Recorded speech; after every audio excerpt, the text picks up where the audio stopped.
Kwanza nafikiri sio taarifa ya ghafla kama ambavyo watu wengi wamekuwa wakitaka kuizungumzia. Kama utalifaa utagundua kwamba hata mechi ya nusu fainali ya mkondo wa kwanza ya kombe la shirikisho haikuchezwa katika uwanja wa Benjamin Mkapa kutokana na marekebisho ambayo CAF walikuwa wameadimandi yaweze kufanyika ili uwanja uweze kukidhi vigezo vya kuweza kutumiwa katika michuano hii na hata inayokuja. Kwa hiyo Simba waliopti kwenda Zanzibar, uwanja wa Amani Complex, kwenda kucheza mechi yao. Ile ilikuwa ni dhidi ya Stellenbosch na walicheza, tunashukuru, wakapata matokeo ya ushindi, na katika mechi ya pili wakapata sare, then wakawa wamefuzu kwenye hatua ya fainali. Baada ya kufungiwa ule uwanja au kutoridhishwa, tuliona baadhi ya jitihada kuanzia kwenye ngazi za serikali, kuangalia katibu mkuu wa wizara, ukiangalia naibu waziri, ukiangalia mheshimiwa waziri, walipambana kwa hali na mali kuhakikisha kwamba uwanja unaweza kukidhi zile standard ambazo zinatakiwa ili uweze kutumika kwa haraka zaidi.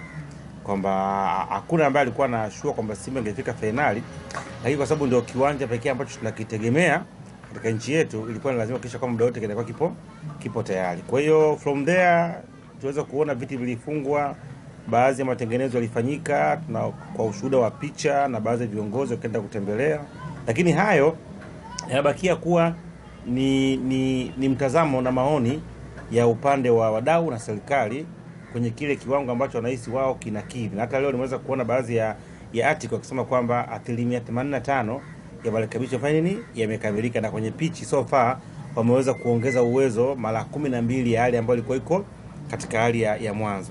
Lakini hayo ni maoni yetu sisi kama Watanzania, ni maoni kama ya viongozi kwa maana ya wizara pamoja na wote ambao wanasimamia swala la kiwanja. Lakini CAF wao wana utaratibu wao ambao wanakuwa wanautumia kuhakikisha kwamba kiwanja kimekidhi vigezo vya kuweza kutumika.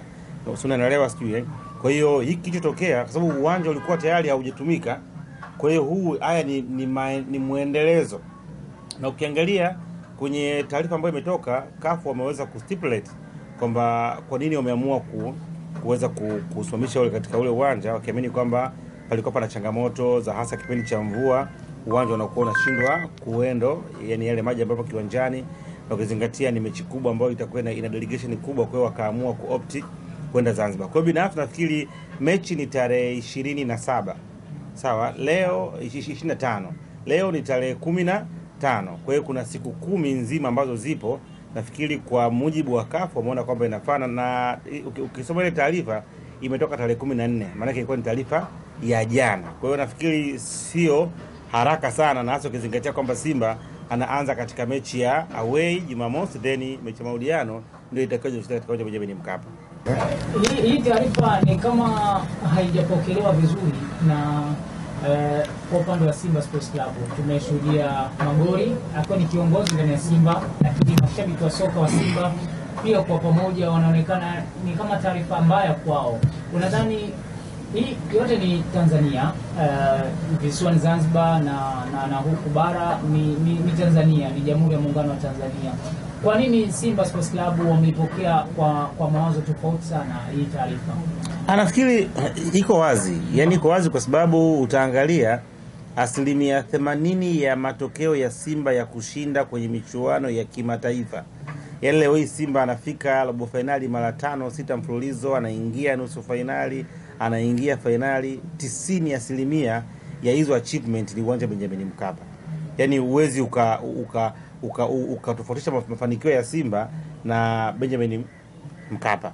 Ni sehemu pekee ambayo imekuwa ni ngome yake akiitumia. Angalia mechi ya robo finali, utakuwa ni shahidi ile dhidi ya Al Masry, uliweza kuona alipoteza ugenini, akaja nyumbani akasekiwa ushindi kwa magoli 2. Nusu finali anashinda nyumbani, ugenini anapata sare, na imekuwa ni muendelezo. Hatua ya makundi uliweza kuona ambacho anakifanya. Kwa hiyo 90% kama sio 99 ya matokeo ambayo anayafanya ambayo yanamfanya azidi kupanda ni Benjamin Mkapa. Kwa hiyo inapotokea kwenye ngome yako ambayo unaitegemea, tena ilikuwa imekuja kipindi kizuri, kipindi ambacho ndio finali ya pili na kwenda kuchezewa pale, ukiamini kwamba kama kuna makosa ambayo angeyafanya kule Morocco, basi mpekea kuja kurekebisha ilikuwa ni Benjamin Mkapa, inakwenda kukosekana. Kwa hiyo nafikiri ile factor imoja factor. Lakini pia Benjamin Mkapa ni uwanja ambao unachukua watu 60,000.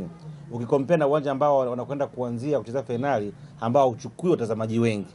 Unaona, kwa hiyo yeye ingekuwa kwa ni advantage kwa maana ile atmosphere ya kiwanja, mashabiki, lakini pia matumizi sahihi ya uwanja nyumbani. Wamekuwa ni wenyeji katika michuano mbalimbali ya mabara ya Afrika na wamekuwa kufanikiwa. Kwa hiyo ndio imewafanya wengi waweze kutaharuki, lakini pia ni finali ya kwanza kwa upande wao katika miaka karibuni ambao wanaicheza. Kwa hiyo mashabiki wao wengi, ili kama kuna sehemu nasema ni ngome ya Simba, basi ni Dar es Salaam ndio ngome ya klabu ya Simba. Kwa hiyo wangetamani pengine mchezo uweze kuonekana na watu wengi zaidi, watu 60,000 wapate nafasi ya kuweza kuja kuona miundombinu, package yake imekaa vizuri na vitu vingine vingi.